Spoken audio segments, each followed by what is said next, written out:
An unprecedented number of billionaires will be making up President-elect Donald Trump's incoming administration once he takes office next month.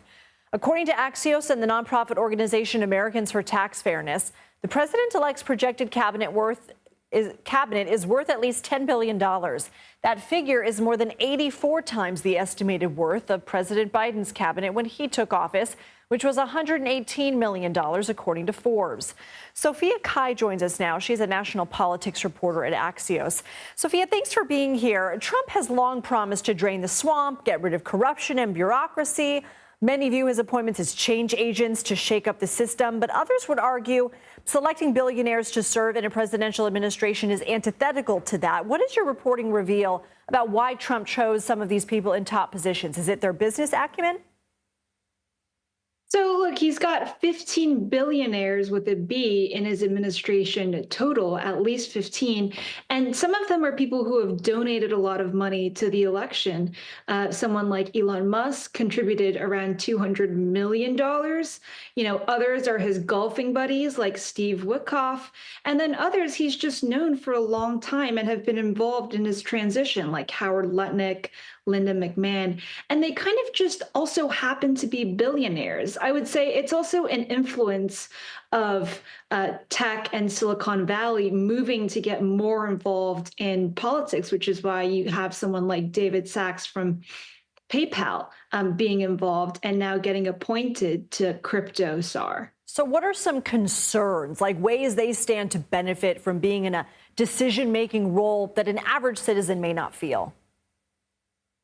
Yeah, I think this is a big concern. Elon Musk has been tasked with cutting the federal budget, but this is someone who also owns sprawling businesses. For example, SpaceX has contracts with NASA, and same goes for the other names on the list. So this will be a big issue, and I think it would go against some of the promises he's made on the trail to drain the swamp.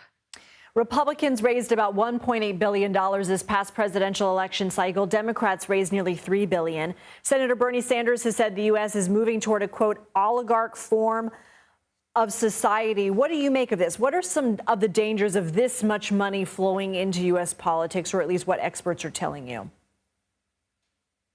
Yeah, look, we're certainly an anomaly in a vast majority of other countries. There's a much lower limit in terms of what an individual can contribute and what a candidate can spend when they're running for any kind of office. We're an exception. And Bernie Sanders, I think, is reflecting on how to rebuild his party in the wake of losing the election, including the popular vote. And I think he's asking more questions than he really answers. He asks other questions in that same statement, like, how do you recruit working class candidates? How do you reform the U.S. election system to make sure that it's not just the battleground states and the voters in those states who have a say? And, most importantly, how do you make sure that billionaires aren't able to buy their way into the election and also buy their way into administration? Sophia Cai, thank you.